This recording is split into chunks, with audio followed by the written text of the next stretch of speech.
I'm Judith Pinero, the Executive Director for AAMC and AAMC Foundation, the leading organization for all art curators, serving many, not few. It is a pleasure to welcome you to today's virtual discussion. Thank you for joining us. We hope that you, our community of colleagues, allies, and supporters around the globe are healthy and safe. In 2019, we held over 50 programs, bringing together more than 1,300 individuals from 19 countries, providing an exchange of information on critical topics for the nonprofit arts community.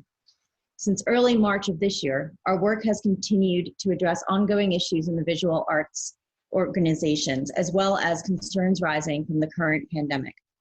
We've greatly enhanced an already robust online programming calendar by presenting varied offerings, such as the one we are gathered together for today. With your participation and feedback, we continue to ensure we are addressing the needs of our audience and moving the field forwards towards an equitable, inclusive, and sustainable future. For many years, we have been presenting webinars, virtual programming, which are accessible on our website through archived recordings. You can also find information on upcoming ones on our website as well at artcurators.org. We hope that they provide actionable advice, value, and connectivity. We welcome all nonprofit art curators to join our organization. Benefits of membership include networking with our global audience, access to discounted and free in-person and virtual programs and fellowships, and importantly, the opportunity to be part of a unified voice for and of curators.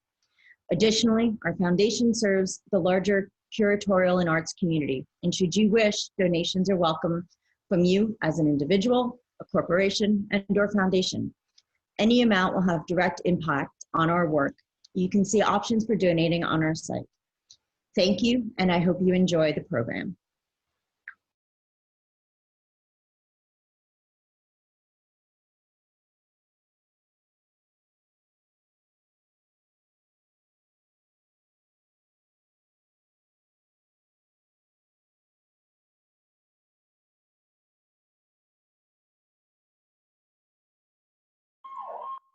Good afternoon, everyone. My name is Alex Mann. Good morning. I know we have an audience around the country, potentially around the globe.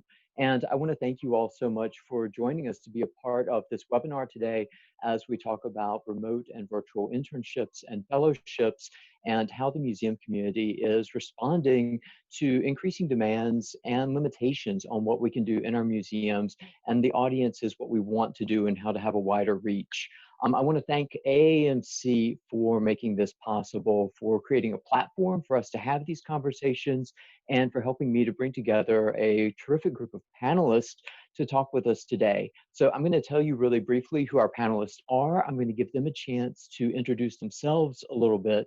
I've got a lot of questions for them, so I'm going to spend a few minutes guiding our discussion, and I hope in the meantime that you all will send us in your own questions. You can use the Q&A feature in Zoom to do that.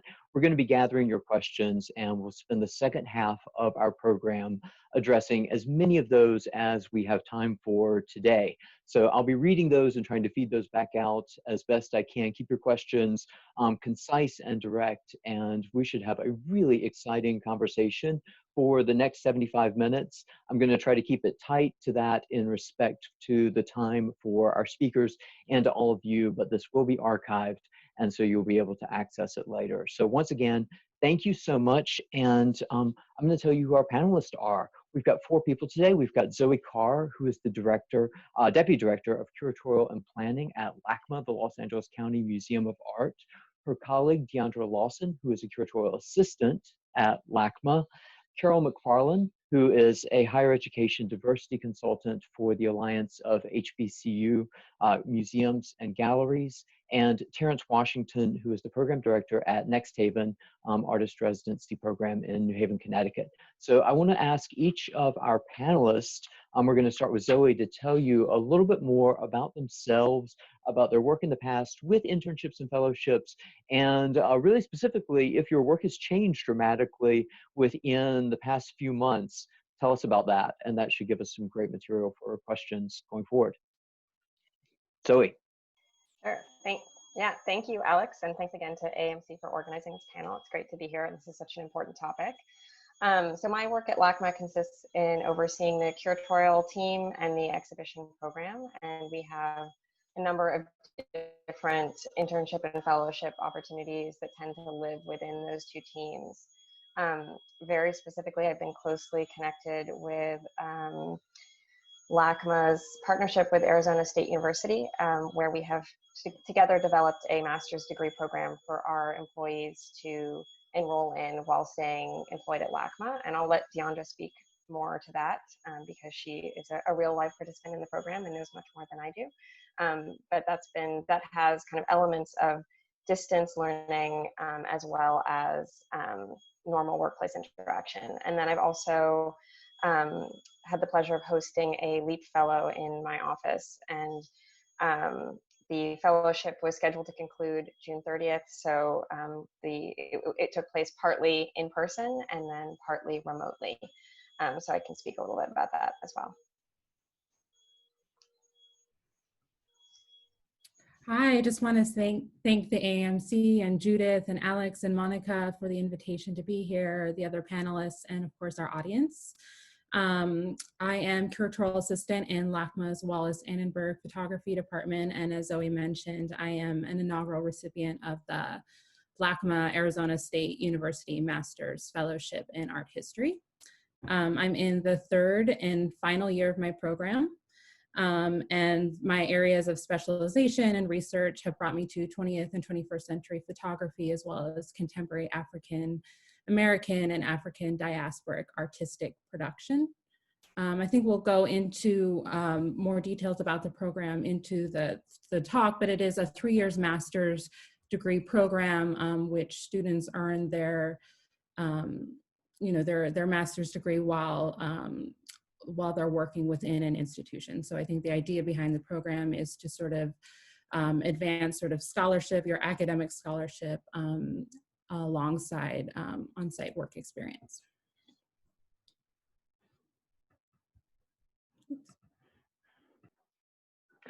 Carol. Good afternoon, everyone. Thank you so much for this opportunity to speak with all of you, and thank you for taking time out of your day to participate. Thanks, of course, to AAMC for organizing this, and for Alex for moderating, and for all the people on the back end who are doing what they are doing so that we can be having this discussion. I am the former senior program officer of the Woodrow Wilson National Fellowship Foundation, where I directed 6 fellowships for undergraduates, graduates, and faculty of color. I am currently a higher education diversity programs and strategy consultant, and I'm also the executive consultant for the Alliance of HBCU Museums and Galleries, which is an organization comprised of 11 HBCU museums and galleries. We partner with various PWIs to create summer intensive programs for HBCU undergraduate students. We provide mentoring through those programs, connecting the students more closely with their mentors on campus and with external mentors as appropriate. We were scheduled to have 3 programs this summer, but everything, of course, has changed dramatically because of the unusual circumstances in which we all find ourselves. So one of those programs we had to cancel altogether, and 2 of them we have shifted to a virtual forum. One of those is currently occurring, and that's the Art Conservation Program, which we are doing with Winterthur and the University of Delaware. And the other is a program, an archival program, that we're working with Princeton University Library, Mudd Library, to move ahead on. And that has not begun as yet. That is going to start in July.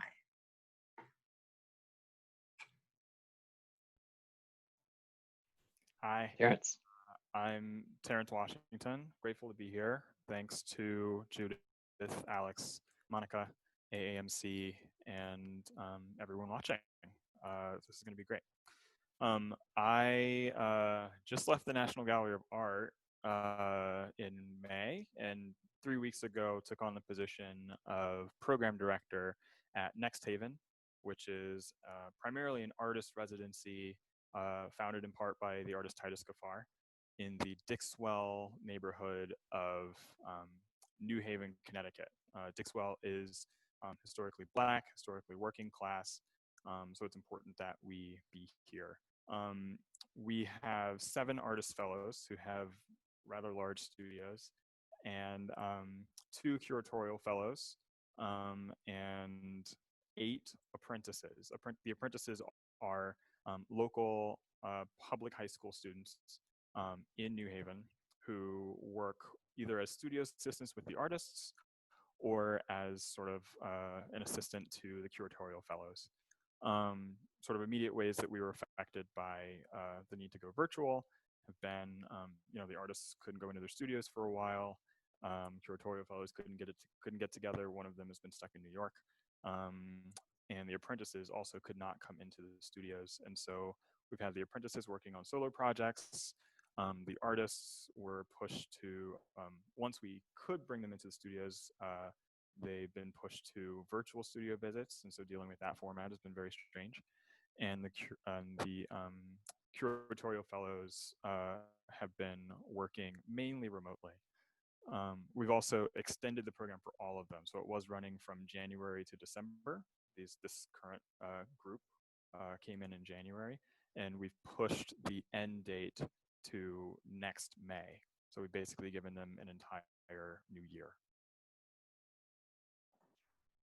Thank you all so much. Terrence, you were talking a little bit about some of the challenges and what was and was not possible with this virtual model when people can and cannot be together. And I'd love to hear each of you reflect a little bit on what you see are some of the opportunities and types of projects that can very successfully be translated into an online long distance or remote format. And maybe 1 or 2 of the things that you really feel like are most missing when we can't necessarily have a mentee or a fellow on site. I'll go ahead and start. So studio visits have been both really tough, and also we had a recent sort of victory.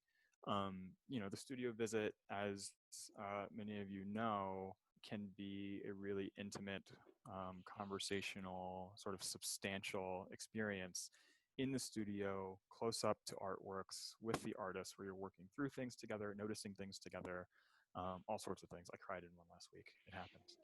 And going virtual made that really tough. It made presenting, it made it feel like a presentation, and the artists really weren't getting much out of it.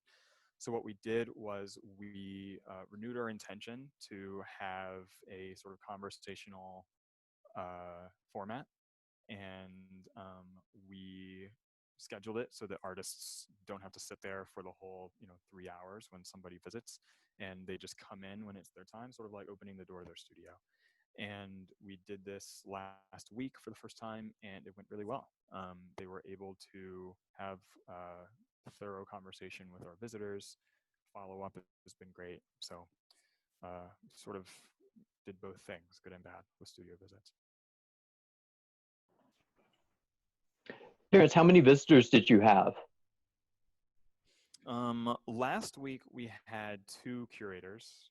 And then there was one just before I started where we had something like 10 people, and that was not good.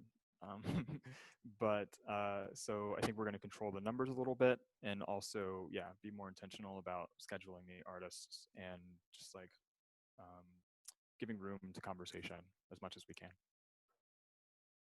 I think that's one of the interesting things about in this virtual format is group size and conversation size, and how that functions differently when you have a set of people in a room versus the limits of the number of different boxes that you can have on your screen, and also trading comments, who's going to speak next, raising hands, things like that. And I'd love to hear some other reflections on that. Personally, I found that, of course, one-on-one conversations virtually are very straightforward. That is not that different than sitting across my desk from an intern or a fellow. but that's not going to be the case when you get people in a bigger group. What other experiences have you all had with that? You know, Deandra, you're in a class with several different people at your same stage in the program. Could you talk a little bit about that and kind of group interaction? Yeah, absolutely.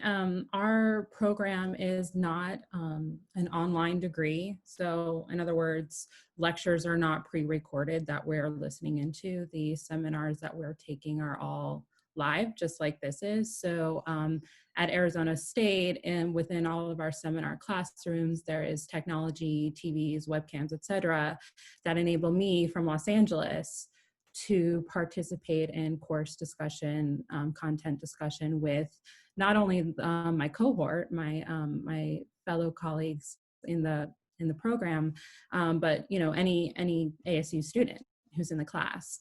And you know, I think as we're thinking about new models into the future and what remote, you know, what remote technology can offer, I think the thing is not to get stuck on trying to duplicate what in-person sort of meetings give us, but rather hone the technology and like hone the benefits of remote access. I had fellows who are traveling around the world who were then you know, calling into course. I love, Terrence, that you mentioned the sort of conversational aspect of the studio visit. And as a practicing curator and curatorial assistant, I'm often in the studio visit environment. I've had successful visits in the past 2 weeks with artists who are working in Uruguay and Latin America. I have a visit coming up with an artist working out of Dakar in Senegal. So is it the same as being in the studio? Of course not. But because of this technology, I'm able to sort of connect. And I think that potential and possibility is really exciting. And we'll get better at it the longer that we're sort of, you know, practicing with this methodology. But I think the idea is to sort of focus on what we can gain from this rather than trying to duplicate, you know, in-person models. I just wanted to add to that. I mean, I think one of the really nice things about this moment and the distance is that it really, or sorry, about the technology is that it flattens distance. So our LEAP fellow gave their farewell address, which I think in other circumstances would have been 40 people in a seminar room, and instead was 120 people on a webinar. And it included people dialing in from Australia, from Phoenix, from around the country. And I think it was really moving to see all of these people who had had an impact on their career come and be present at that final statement. So I love that aspect of what technology brings. Similarly, I know one of my colleagues was teaching at ASU, teaching a seminar, and in a normal classroom setting, it would be really challenging to bring an artist in to be part of the discussion, and she simply had someone Zoom in. She was already on Zoom, the students were somewhere else, so why not have a third person join from somewhere else? So I agree with Deandra that there are all kinds of exciting opportunities around just the flattening of distance and a little bit of the flattening of hierarchies in some ways.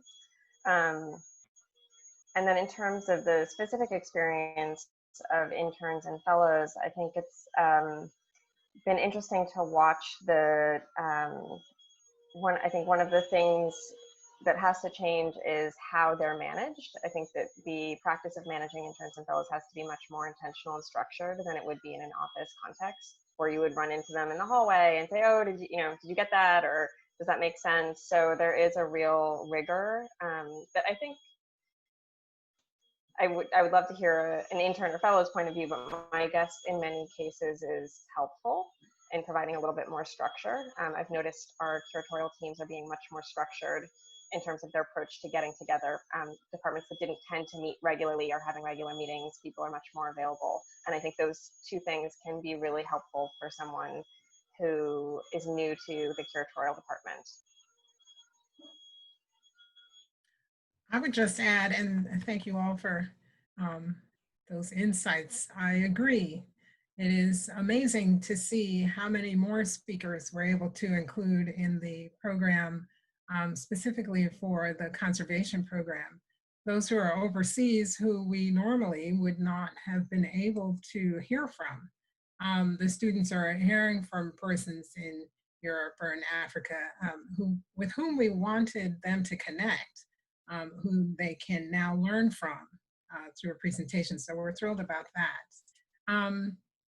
I would also add, as far as the structure goes, for us, it was very important, since it's a conservation program and it's usually quite hands-on, to maintain as much of the structure as was feasible. So we always give a lot of reading materials. We made sure that we look closely at what the program goals are and were, and tried to maintain as many of those as possible. Fortunately, this particular program is an introduction to art conservation program, so we try to give them kind of a broad overview.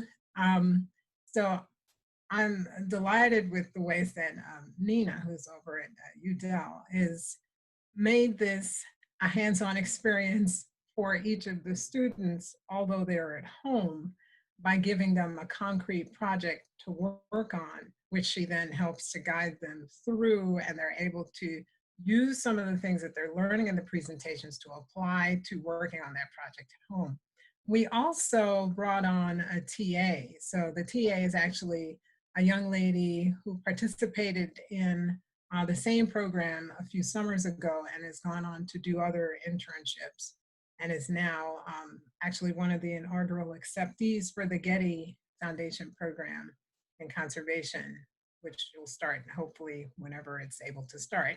And so she's serving as a mentor and a TA, and that's really been critical, to Zoe's point, to helping the students to stay engaged.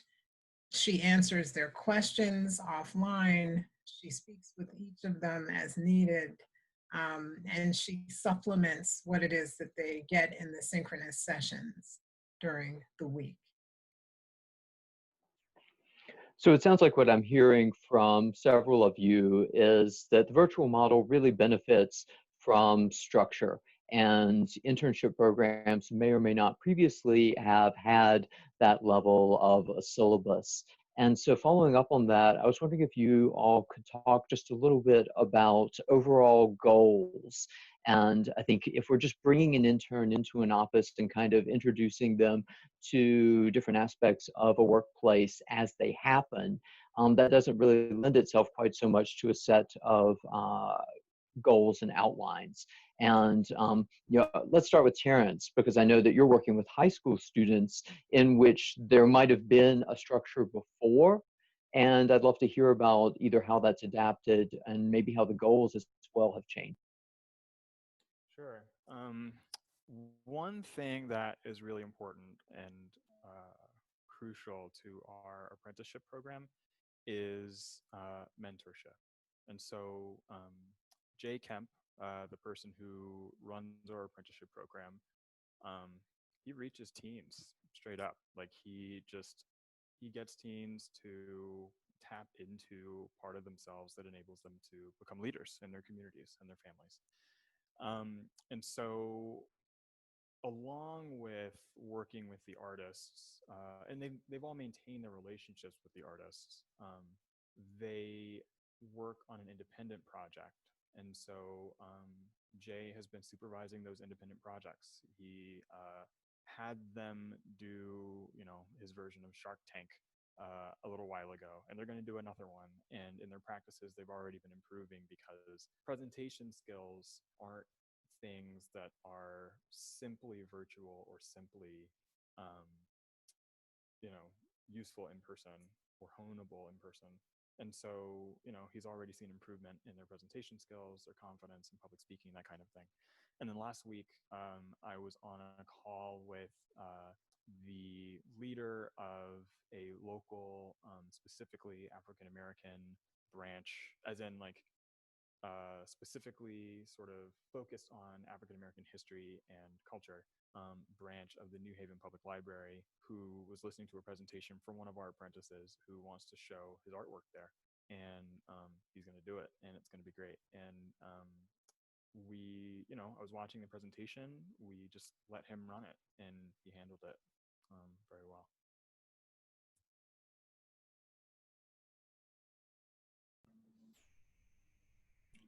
I could speak to this idea of the benefits of structure and implementing structure.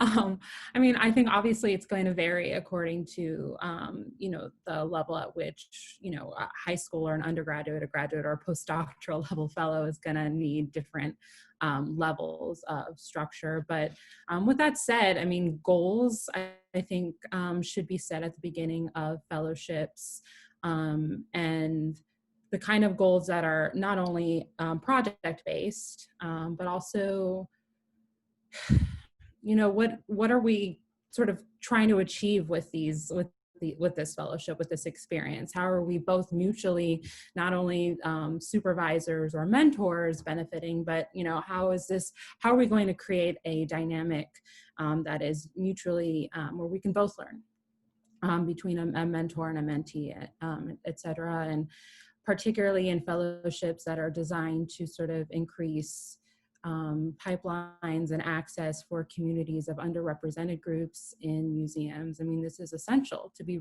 really clear about why we think that's important, and then how we're going to be supporting and realizing that goal, as well as projects. So as a fellow, I think the whole point of fellowships and internships and academia really is to help emergent professionals and young people sort of hone their own scholarship and their ideas, and to really create projects that help increase publishing opportunities, exhibition opportunities. I mean, really the kinds of credentials that create opportunities for fellows to advance in the field.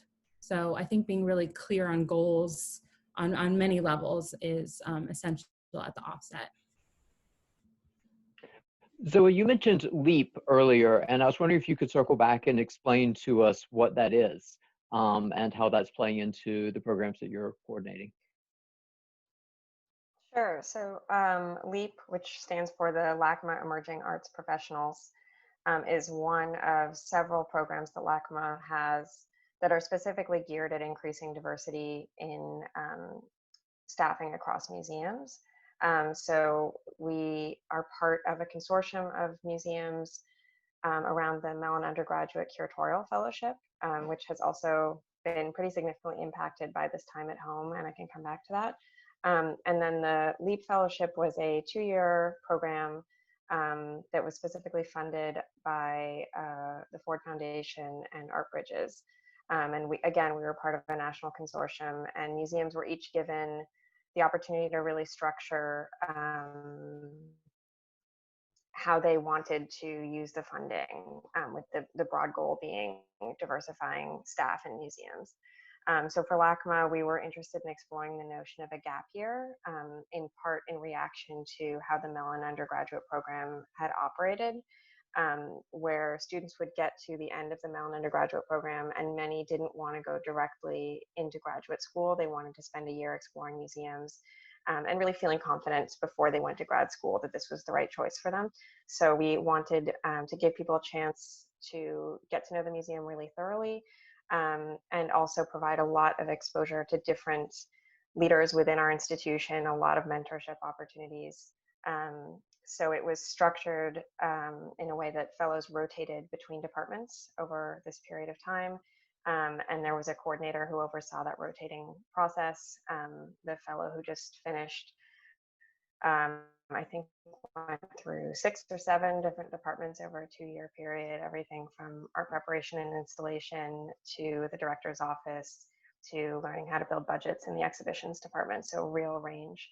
And I think, again, the mentorship piece and what Deandra said is was one of the most important aspects of that program. And one of the things, interestingly, that was the most challenging, even as we, it's sort of independent of the online versus in-person context, establishing those mentoring relationships, establishing how they were different from supervisory relationships, and establishing clear goals for both parties was a really interesting aspect of the program.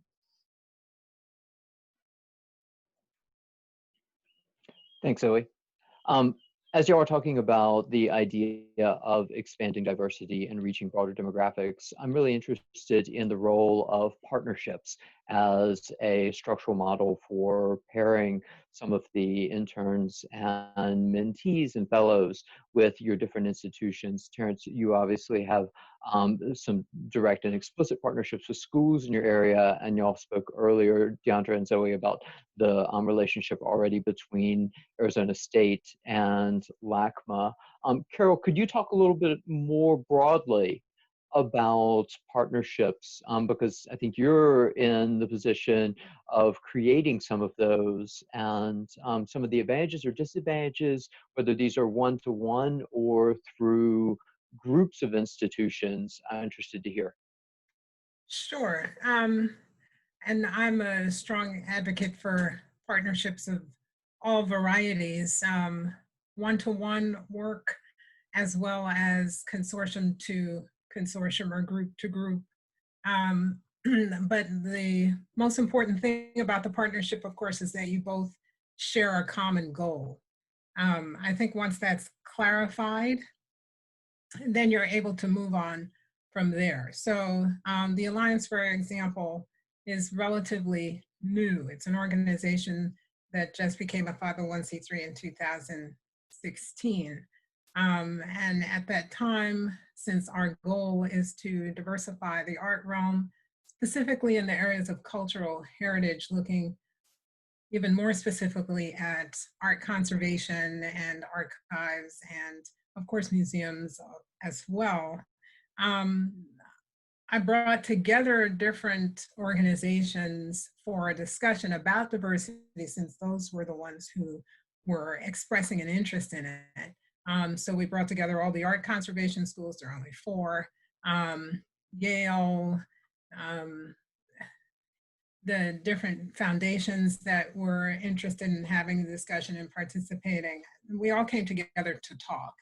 And from that, we developed partnerships which have been ongoing in part and then expanded. So from that initial meeting in 2016, for example, we had programs at Winterthur UDEL, which we linked to Yale. So we weren't in a direct partnership with Yale per se, UDEL and Yale weren't, but we did discuss the ways in which we could structure programming for the students that would allow that one group that was at Yale to move smoothly into the programming that was going to be offered at UDEL in the weeks which followed. So that's just one example, but the Alliance has 11 institutions in the organization, and we reach out to some of the other, some of the PWIs, mostly the Ivy Leagues at this point, so Harvard and Yale and Princeton, University of Delaware as well, and work with them to develop summer programs which address the needs of the PWI, but also are addressing the strengths and the needs of the HBCU. Since we have a common goal, I can't emphasize that enough, we're able to have productive discussions which allow us to then build in other partners and partnerships in moving forward in specific programs and programming. So for 2021, for example, since 2020 was unusual, we'll probably have quite a number of programs linking in a similar fashion, the Yale program with the Princeton programs, with the Bard Graduate Center, who's also now one of our partners, to try to create an experience for the students in the summer that would be optimal for those students. Just one other note about summer programs. So the programs that we have are all summer programs at this point. It's not true. There's one that we're doing with Fisk, which is a year-long program. That's kind of has 4 components. That's a separate discussion. And I can't emphasize enough the importance of having follow-up to the summer programs. So for interns or participants in summer opportunities, if it's at all possible to arrange or have set up some kind of follow-up for those students, it always maximizes the experience, especially for diverse populations, I would say, so that they aren't as distracted when they get back home or get back to their campuses, but they're able to apply some of the things that they have learned in the summer in a concrete fashion at their home institution. Thank you. And that sort of leads to the next question that I had in mind. We just spoke about goals, and I'm interested to hear all of you reflect a little bit on results. And how are you measuring results when a program is in a new format? If you have any specific examples that you can share or things that you will be looking for if a program is in its first cycle right now. I can jump in for LACMA. For ASU, and Deandra can also, I think you should join in here. We've been evaluating it throughout because we're very much in the building phase of the program. And as we've gone through each year of the first year, we've checked back with the students both in person, and then we've done surveys on a fairly regular basis to see how things are going. I think that one is a little bit easier from a goal setting point of view because the specific goal is for students to get a master's degree. So it's pretty clear whether they're following along that track or not. And so far it's been very successful in that way. I think there are other secondary goals connected to that that Deandra mentioned: professional development opportunities, opportunities to write, to publish, to do curatorial work, to build your professional network. And those softer goals have been a little harder to measure, but I think the surveys and the in-person discussions have captured some of that. And there has been some tweaking, I would say, as we've gone through the program to optimize. I think it got off the ground very, very quickly. We, I think, agreed to launch the program in May for a fall start. So that whole process of, or sorry, no, that's not right. We agreed in January for a fall start. So that whole process of recruiting and getting students in for the first class was very rushed and hopefully has been improved since then. And then when we look at programs, more traditional internship and fellowship programs, I think the goals are a little harder to measure. And then again, there's much more of a need to have clear discussion at the outset between the supervisor and the intern or the fellow to ensure that there's clear understanding of, are there technical skills that the student wants to gain? Are there, professional development skills they want to gain, et cetera? And LEAP, interestingly, had a little bit of both of those elements. It had very clear, we worked with an evaluator to develop these really complicated rubrics where we had technical skills for each rotation, and everybody felt very comfortable about whether or not the fellow was advancing through those technical skill sets. But then again, the professional development piece, I think, was a little bit harder to measure. So that also was through interviews and discussion. Yeah, I'll just quickly add to Zoe's comments. Before I began my career in curatorial, I entered the museum field actually in development. And so I sort of understand this grant writing and wanting data and like to be able to report back to funders, outcome results. And I mean, hopefully and ideally, internship and fellowship programs are about, again, getting back to my earlier point of like, we want innovators, we want new leaders, and we want new ideas. So that's hard to quantify in data and in statistics.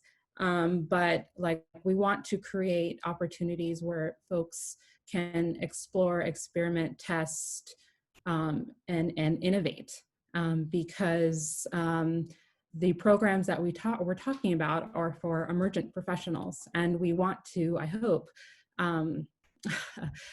change the field and move the field into the 21st century with these emergent leaders. So I think really the focus needs to be so much more on idea incubation, creating safe space for exploration. I mean, that's what schools are for. And I think museums can do that too, if they sort of reorient their thinking or emphasize that kind of thinking around fellowships. So I mean, I just can't emphasize that enough. Like, we want innovators. And that's what, anything we can bring to a fellowship program that encourages thinking critical thinking is. And I, I don't know how we quantify that or calculate that. I think sometimes fellows come into a fellowship and don't decide not to pursue a career in the museum field, and that's cool too. That's part of it. So I guess that's where I'd like to focus sort of our analysis in terms of the outcomes of these programs. We have a question from the audience that might follow very nicely on that. And I just want to thank everyone who's sending in questions. Please use the Q&A feature and continue to add to the conversation. We welcome that. So this question is also, I think, thinking beyond the time period, the structure of the internship itself, and asking how this flattening of distance across time might allow the undergrads and the emerging professionals that we're working with to continue these conversations they're starting in these mentorship settings beyond the course of that, and what kinds of resources. And I'm wondering if you all have had any experience of this, of these sort of extended relationships, and how this might be facilitated, or I think all of us are staying in contact with our interns and our mentees as they move on. But how is that changing now? That's a great question. I'll just jump in on that to start off. So yes, one of the things that we noted, especially for our students, and now I'm thinking of the fellowships that I ran at the foundation, as well as the ones that I am assisting in leading now, is the importance of a cohort model and building that cohort, and then providing the cohort with enough materials that they're able to continue conversations independent of somebody necessarily having to kind of hover over them or try to inspire it. So we've seen that work actually really, really well. We give a lot of reading material for all of the programs. I think it's very important. The students have asked to learn more about the background of a particular field, because remember, one of our goals is to introduce these undergraduate students to these various fields and to encourage their interest in those fields. So we provide them with a lot of reading material for the short summer program, but enough to keep them busy and reading if they're interested to explore it further. Combining that with the cohort model, and calling it a model because we emphasize the importance of the cohort getting to know each other and establishing some kinds of bonds. Even though it's remote, we're still seeking to do the same thing this summer. What we've found has happened once we kind of get them going is they create their own discussion groups and they discuss in further depth some of these areas about which they had learned where they have particular interest. Then they reach out, they ask for more materials, or they may shoot a text to me or somebody else and say, hey, we've been talking about X in our chat. Can somebody weigh in on that? Can you answer a question about it, et cetera, et cetera. So that aspect of those two things together have really seemed to help the students continue conversations even after the program has concluded. And then they build relationships. So some of the programs that we did in 2017 were our first two programs for the Alliance. Those students are still in conversation with each other. They keep up with each other. They encourage each other. They applaud each other's successes, etc. Terrence, I'd love to hear you follow up on this. Certainly you're working with one community there in New Haven and potentially interns who already knew each other before coming into the program, but then also a relatively young program overall, even before going virtual. What is cohort like at Next Haven for your apprentices? Yeah, I mean, there's a lot that we don't have to do because these kids all go to the same schools or they run in the same sort of circles. not that necessarily that they were all friends before they got here, but being placed into this environment through their mutual interests has turned them into something of a team. They have developed their own relationships that sort of, I mean, they've like written us out of part of the equation a little bit, which is a good thing. And I think what Carol was really getting at, right? Like decentralizing the institution and just sort of letting what networks do happen. And so, you know, we had a student who graduated from high school, and we all came together with proper distance and all that. And seeing how the members of his cohort responded to his success and praised him and asked him questions about what was next, and also you could see them applying that to themselves, meant that the idea of having a cohort, of having this group of people connected through their work here, is already going a long way. Are there any tools that you all would particularly recommend for helping to build the sense of community among the interns? I think the shared readings that Carol was talking about are an excellent example. Anything else that you've seen have success? And this is responding to a question from someone in our audience. In this era of social distancing for our Mellon undergrad fellowship, our coordinator has actually been kind of setting them up on blind dates with one another to ensure that they're connecting one-on-one as well as a group. I think normally that group gets together frequently in person, and then there's a national convening where people from all the different member museums come together. So there's like a micro cohort within the museum and then the macro cohort nationally. And in the absence of that, they've been doing these little blind dates, which I hear have been very effective.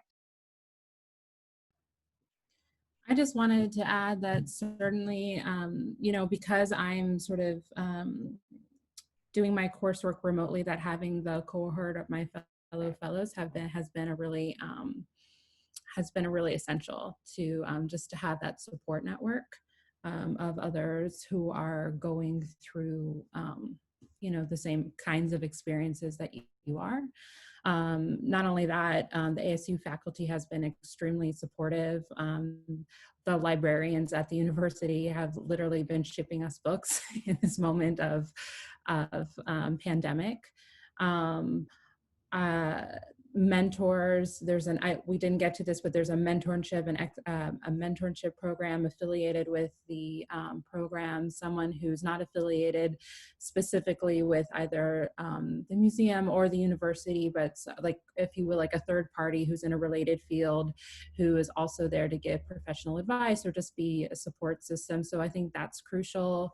And in terms of thinking about support networks, you know, I hope this is a model that we can create and foster, not just in fellowships and internships, but within organizations, like, period, right? Because we're all lifelong learners and scholars. So just to have that, I just wanted to kind of reiterate that that's been a really strong part of the program.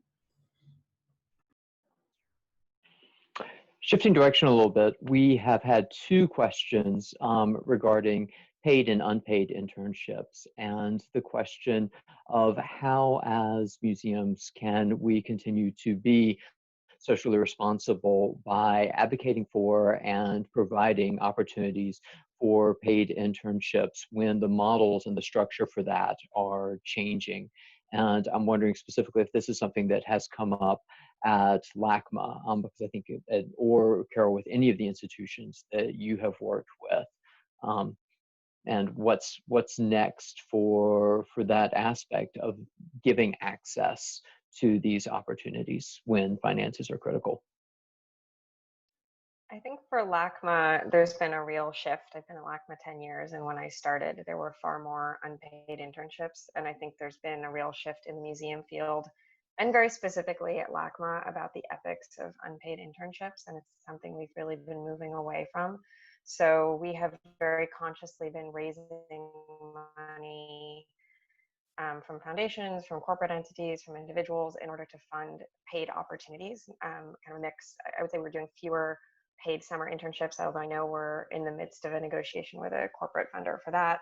But that's been a pretty successful model. It's something that we have been able to raise money against. There are a lot of organizations who are really interested in training in issues of diversity.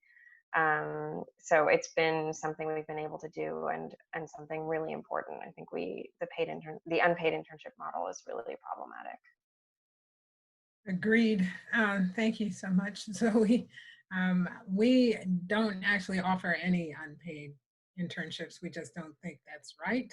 And we've been fortunate enough to work with entities that either have in-house funds.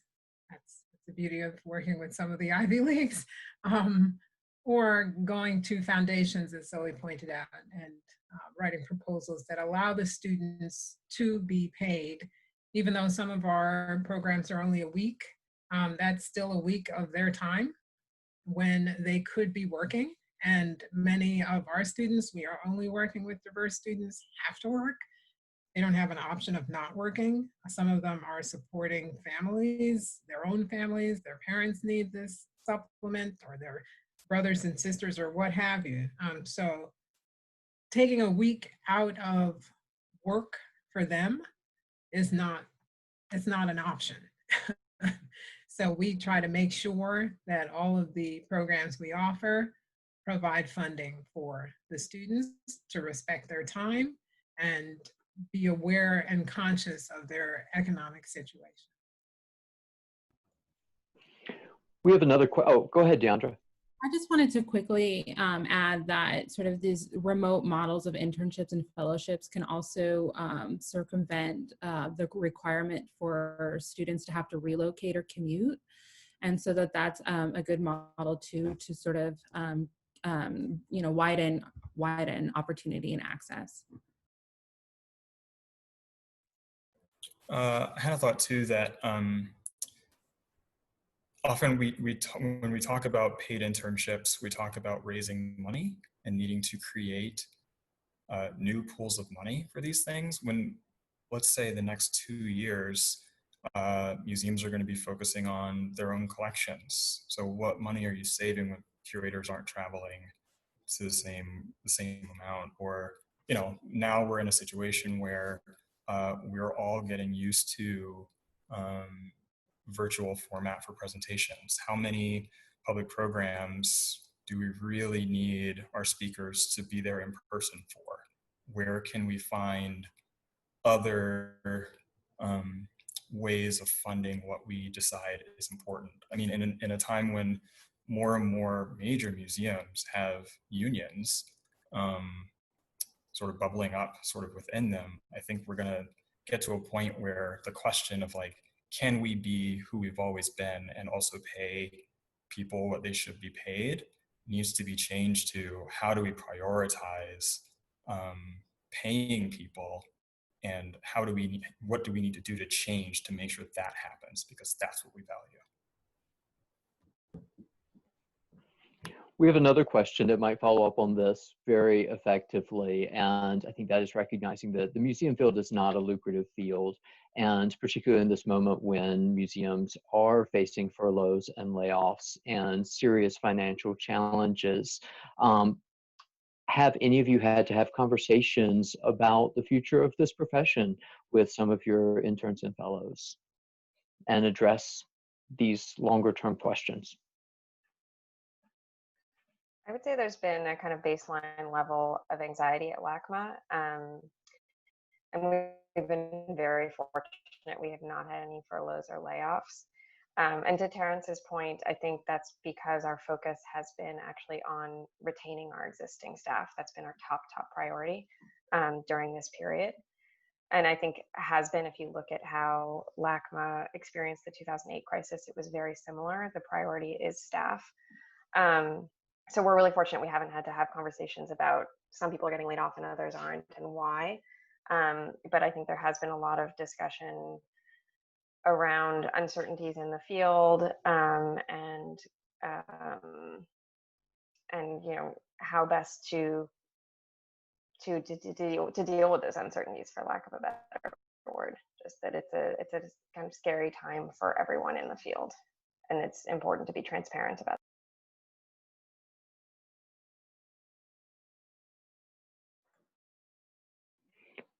Thank you, Zoe. Yeah, it's tough, and I've been wrestling with some of those same questions, and that I think has been a long-term conversation with a lot of the interns I've worked with, and certainly is something that is not going to go away anytime soon. From a different direction, we have a couple of different questions, and I think this is really important to talk about diversity in a closer way, and especially as we talk about how a remote or virtual internship program can increase access to our spaces and training resources. What are we doing to recruit and actually make those connections rather than just have them be out there in theory?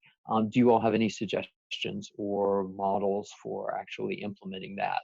Carol, certainly your programs are directly invested in facilitating those connections, but for other bigger museums, I think it's a more open situation.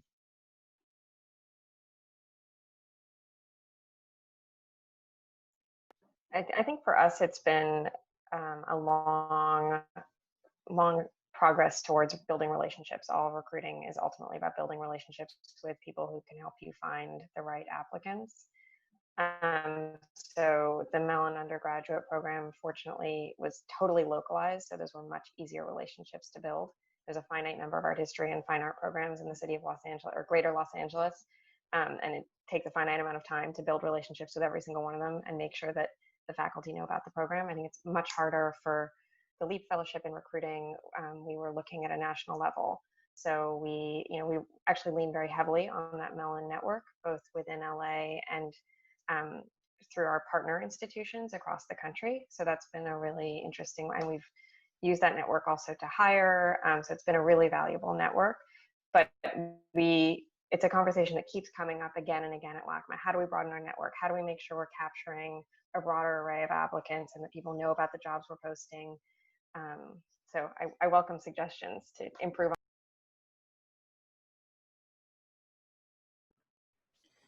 I think the work that Terrence has been speaking about with high school students is really exciting because we need to be recruiting from different networks, from wider networks, and not continue to be perpetuating the same networks over the same kinds of CVs and resumes at the top of every pile. We need more diverse applicants in terms of their training, knowledge, and backgrounds.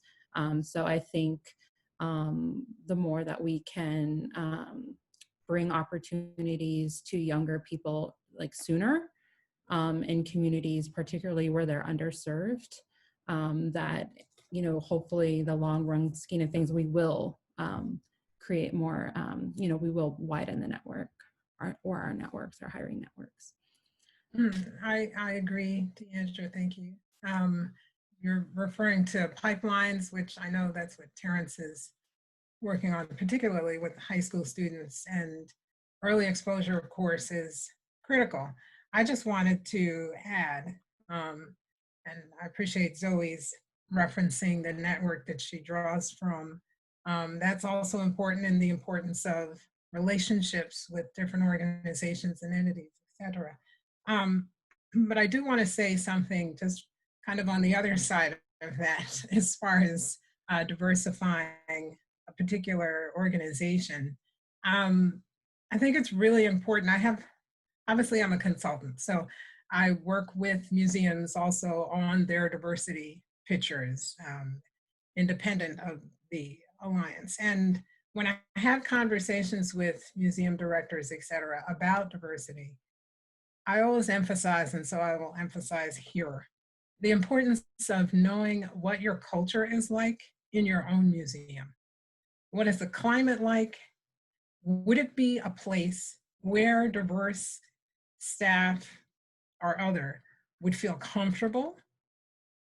Or have you had instances where you've previously hired or had diverse staff or other persons who are working at the museum, but they have left. And if that is the case, you'll want to find out why they left, what the experience was like, and what is the climate like as far as race is concerned at your institution and in your organization. That's really important. It's wonderful to recruit.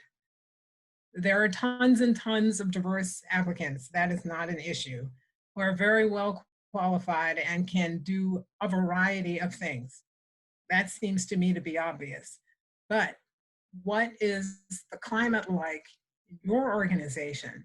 And would that be welcoming for somebody who's a person of color? Carol, thank you. As an add-on to that, we had a question about technology, and we're talking about so many barriers. Are you all having experiences in making sure in these virtual situations that the interns and fellows that we're working with have the technology simply to participate in this?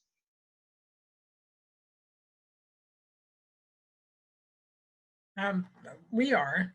That's one of the questions that we had for the students when we did a survey, to find out what their internet service was like, if they had any, if they needed hardware. Some of them, we can't assume that every student has a laptop, so that they're able to even participate with a laptop or a phone or whatever. So we asked, and for those who didn't have internet service, and some of them did not, we were able to provide funds to pay for the service during the time of the program. Yeah, I think it's come up as a question for us to check that everyone has access, but we haven't encountered any situations where someone has needed something specifically yet, although I'm sure it will arise in the future. And a lot of our programs, we build in technology costs, laptops, and then we recently, with the entire staff working at home, had to change our policy on reimbursement of our staff's internet. So I think that's a replicatable model. Yeah, Wi-Fi stipends and access to technology is essential. It's obvious. And I just wanted to add too that in a model such as mine in the LACMA ASU program, where I'm interfacing, remotely, that it's been so great that ASU has also had IT staff dedicated to ensuring that our seminars are running smoothly. And I've been in seminar literally at 8 p.m. at night, and we've had IT help available. So, I mean, that's kind of like the nuts and bolts, but also just, a really pragmatic thing to consider and be prepared to support if that's a model you want to implement.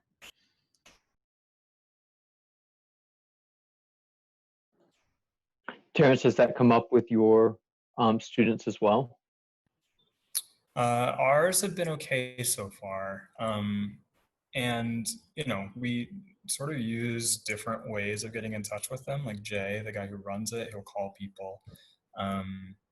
You see the artists sometimes walking by with headphones on, FaceTiming their assistants. So we tend to use whatever works for people. And with the interns I work with most closely, I checked in with them. What do you have available? If I give you this project, is this something you could do at home? That kind of thing.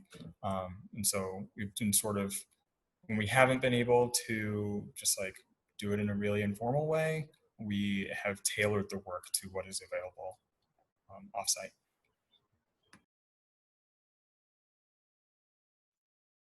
We have a question from the audience about specifically some of the hands-on aspects of the training and the mentorship and internships, and those may require special tools in order to be able to be accomplished or may not be available.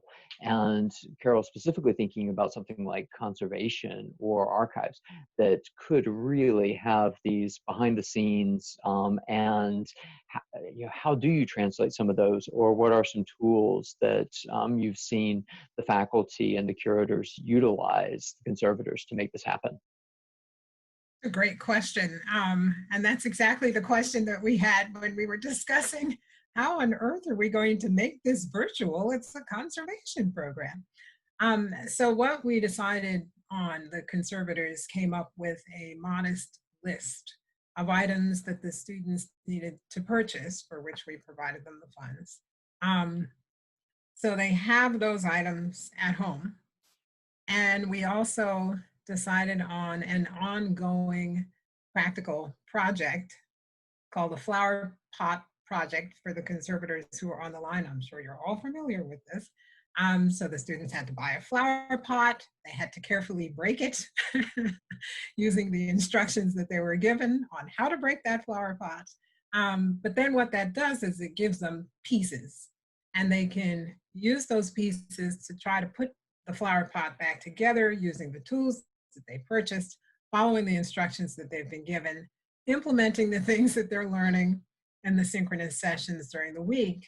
So they actually are being able to see what this is like to put together something that is in pieces, finding out about the various adhesives and how that works. And then they're also going to have to do in painting to fill those spaces where there's loss or losses in the flower pot, et cetera. So they came up with, I think, a fantastic way of making something that needs to be practical and hands-on, even though the instruction is virtual. And for the archival program, we're thinking of doing something similar. So we're actually going to have the students, well, we actually have one student whose grandfather, it's a pretty exciting story, was a Tuskegee Airman. And in her basement, she has just tons of material, which she literally doesn't know what to do with, from her grandfather. So she has practical things with which to work to learn about archiving and archiving tools and skills that they will learn through the session.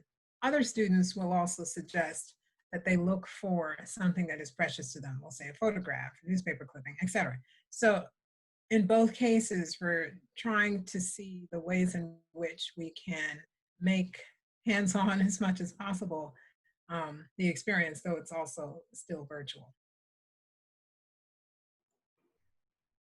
That's fascinating. Potentially utilizing or finding ways to incorporate things that the interns, the students already have in their own possession as part of the learning process. I'm going to keep thinking about that.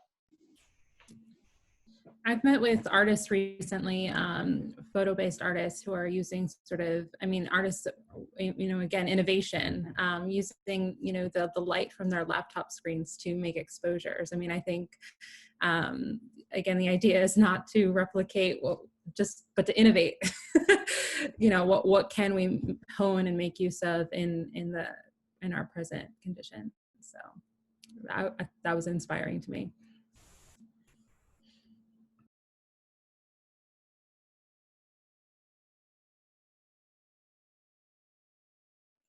Continuing on, we have a couple of questions, and I think that this is really just essential that we talk about regarding anti-racism and how, whether it's virtual or in any aspect of the internships and mentorships that we do, are you all making that a part or seeing other institutions make that a priority within the structure and goals of the programs that are happening?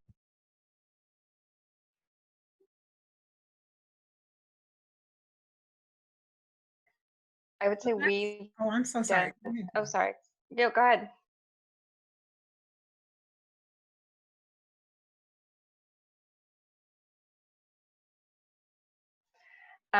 So we've done some anti-racism training as an institution, but I think it's an area where we need to do a lot more, and we recognize it as an area where we need to do more. I think, Carol, your point about listening to past employees and making sure you really understand your culture is really important, and something we've been thinking a lot about.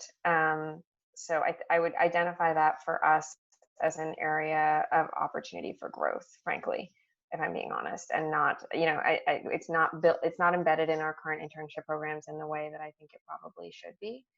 And nor is it embedded in our current staff training programs. We have sexual harassment training that's mandated by the state of California that we all do. But anti-racism training is not currently mandated by the state of California. So we have had some, but not nearly enough. Thank you for sharing. I was just going to add, we're in an incredibly critical moment. I mean, which provides all of us with an opportunity to reflect and to use some of the many tools which I see at least popping up all over the place online. So one, I would say, search. I can even send links after the session is over to various sites to look at for lists of resources, even just starting with some books to read, because really this anti-racism has to start with each of us, right? Before we can really look at an institution and say, what does our institution need to do? We need to start with ourselves and say, what do I need to do? Where am I? How can I analyze myself and see where I am personally? And that's why I'm saying this is a great moment, because it's a moment where we're all having to think about this in some ways. Many of us may not have been thinking about it as concretely before. And there are tons of resources floating around the internet, for books to read, to videos to watch, to suggestions for workshops. I mean, there's tons of stuff. So that I'd say is one, start with yourself. We all need to start with ourselves. Two, check the resources that are available for things to read, articles to look at, blogs to consider. Three, have conversations. Part of the problem we face in America is that we've acted as if we don't live in a racist society where structural racism is not a reality. And in fact, we do live in a racist society. Structural racism is a reality, which we all need to face. And George Floyd's awful murder being videotaped allowed all of us in the nation and the world to see what's been happening for hundreds of years anyway, right? So it kind of all brought this to the fore. So I think it's a great question, but I'm also emphasizing that this is a wonderful time in the sense that there's so many things available now. People are more open to having discussions about racism, which we haven't been having as a nation before. So I'd say take advantage of that. When Carol, you mentioned earlier using reading list as ways to have assignments and accountability and conversations and structure and richness to a relationship. And I think that this could be a real opportunity, is to incorporate that within the work that we do within an internship program in a very straightforward way. And we had a question from the audience about you potentially sharing some of the things that you have seen on reading list in the past. And I just want to let everybody know who is listening that we are going to be sending a follow-up email to everyone who is registered for this event with a link to the conversation today. And we will be able to provide you with links to some of these resources that we have been talking about, whether it's things for a reading list or some grant programs that your institution might be thinking about applying to that can help you find the financial resources in order to expand the programs and the offerings that you're doing. I think that there are a lot of things out there, and we want to be a bridge for that kind of knowledge. We're almost out of time, but before we wrap up, I just wanted to give the panelists the opportunity, if there is any burning thoughts or final thing that you all want to share, please take this moment for it.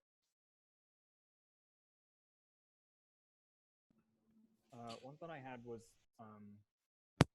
there was a bill introduced, speaking back to how to pay interns. There was a bill introduced in Congress last year called the Classroom to Careers Act that was a bipartisan bill, and they were trying to make it so that students could take their federal work-study funds basically anywhere. So, for example, a student who, if this passed, a student who had work-study could take that money to LACMA, for example.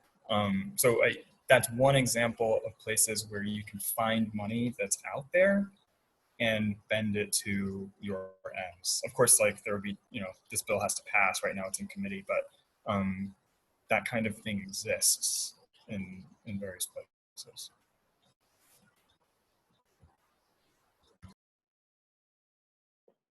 That's great to know about. We are out of time. I am so grateful to all of you for being a part of this conversation. This is something that we are clearly going to be revisiting in the coming months, in the coming years at all of our institutions and across this field. So thank you all once again for being a part of this panel, and thank you so much to AAMC for putting all this together and for everybody who is in the audience. As I said, we'll be sending a follow-up and providing you with more resources. And I just want to close by saying that this panel happened because I was attending another AAMC webinar and was thinking in the back of my mind, what do I want to know more about? I want to know more about virtual internships because I could see that coming around the corner from my institution. And so I reached out to AAMC and said, how can you help me learn more about this? And that's how this all began. So for all of you listening, let the organization know what you are looking for, what questions you're asking, whether it's on this topic or on something else, because they're doing a great job of making these resources available for all of us and improving our field. So thank you to everyone, and I hope to meet all of you in person someday, not just virtually. This has been a pleasure. Thank you, Alex. Thank you. Thank you. Zoe and Deandra and Terrence. Thanks a lot.